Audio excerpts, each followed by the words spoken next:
I want to thank the Second Vermont Republic for making it possible for me to be here today, and especially my friend Tom Naylor for the invitation. I did write, as Rob mentioned, a series of, it's actually a trilogy of books on the decline of the American Empire, starting in 2000 with a book called The Twilight of American Culture. Then there was Dark Ages America, and about a year ago, Why America Failed. There was also a collection of essays, half of which were dedicated to the subject, called The Question of Values. All these focus specifically on the collapse of the United States. Today, I actually want to talk about a larger context. That is to say, the collapse of the United States is nested within the collapse of capitalism in general, which I think we're living out today, which is what we're seeing today. And that's the subject I really want to address today.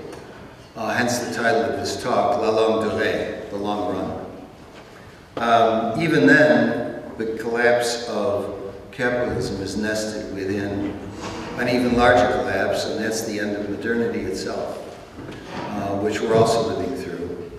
I won't say much about that, a little bit at the end. As I said, I want to focus on the second tier, which is the collapse of capitalism. Just so we know what we're really talking about, I'm going to be talking about the macrocosm, a grandes rasgos, as we say in Spanish, the broad strokes. But I think it's important just to have a glimpse at the microcosm, to know what it is we're really talking about, what this thing looks like. A short while ago, a very wealthy Mexican CEO died. I happen to know a lot of inside information quite by accident. That is to say, I'm very close friends with somebody who was in his inner circle. It's quite an accident. I don't travel in these exalted circles, and so it's just by accident I happen to know this stuff. I can't tell you what his company manufactured, because then you could Google it and figure out what I'm talking about. So I'm going to say that he manufactured enchiladas. Okay, he didn't, but let's just call him the big enchilada. Okay. Kind of interesting to get a close look at it. Senor Enchilada died with a personal wealth of $10 billion. This was outside of the holdings he actually had in the corporation. Personal wealth, in the bank, in his name, $10 billion. Why any one individual would need $10 billion kind of escapes me, but that's what he died with. His kids hated his guts. His son wouldn't show up at the funeral, and the kids are now clawing each other's eyes out to get the will rearranged so that each of them can get the largest share. That, after all, was the only value he taught them. My friend told me that in the course of his career, if any little company, startup, wanted to start manufacturing enchiladas, say some Hispanic couple in LA wanted to open some little manufactory to make enchiladas, he would contact the Board of Health of that section of LA and see to it that they killed the company.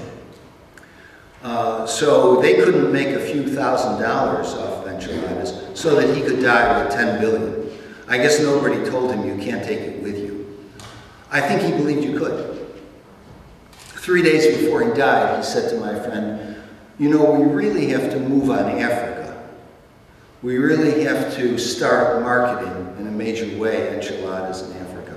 This was not a version of the death of Ivan Ilyich by Tolstoy, where Ivan Ilyich spends his last 3 days reflecting over the meaninglessness of his life. Oh no, not at all. This was, how can we move on Africa? The guy knew only one word in his entire life, mas, more. That's all he knew. And when you put all that together and look at the horror and the damage on a human level that capitalism looks like, on the micro level, it's quite impressive. It's quite terrifying. I'm going to talk, as I said, in terms of the macrocosm, but I think it's important to understand what lies underneath that face. The story I just gave you could probably be multiplied thousands of times. It's happening all the time. So everybody thought the Don, as he was called, was a great hero. President Calderon would take him to state visits in other countries and so on. But the inner life of the Don was miserable. And it's important to keep that in mind, how we define success. Anyway, just a little background about that. So, la longue durée, the long run. This was an expression made popular by the Annales school of French historians led by Fernand Braudel, who coined the phrase in 1958. The basic argument of the Annales school is that the proper concern of historians should be the analysis of structures that lie at the base of contemporary events. Underneath short-term events, such as individual cycles of economic boom and bust, said Braudel, we can discern the persistence of, quote, old attitudes of thought and action, resistant frameworks dying hard, at times against all logic. An important derivative of the Annales school is the work of the World Systems Analysis School, including Emanuel Wallerstein in the United States and Christopher J. Stun in Great Britain, which similarly focuses on long-term structures, in particular capitalism. The arc of capitalism, according to this school, is about 600 years long, from 1500 to 2100. It's our particular fortune, probably misfortune would be more accurate, to be living through the beginning of the end, the disintegration of capitalism as a world system.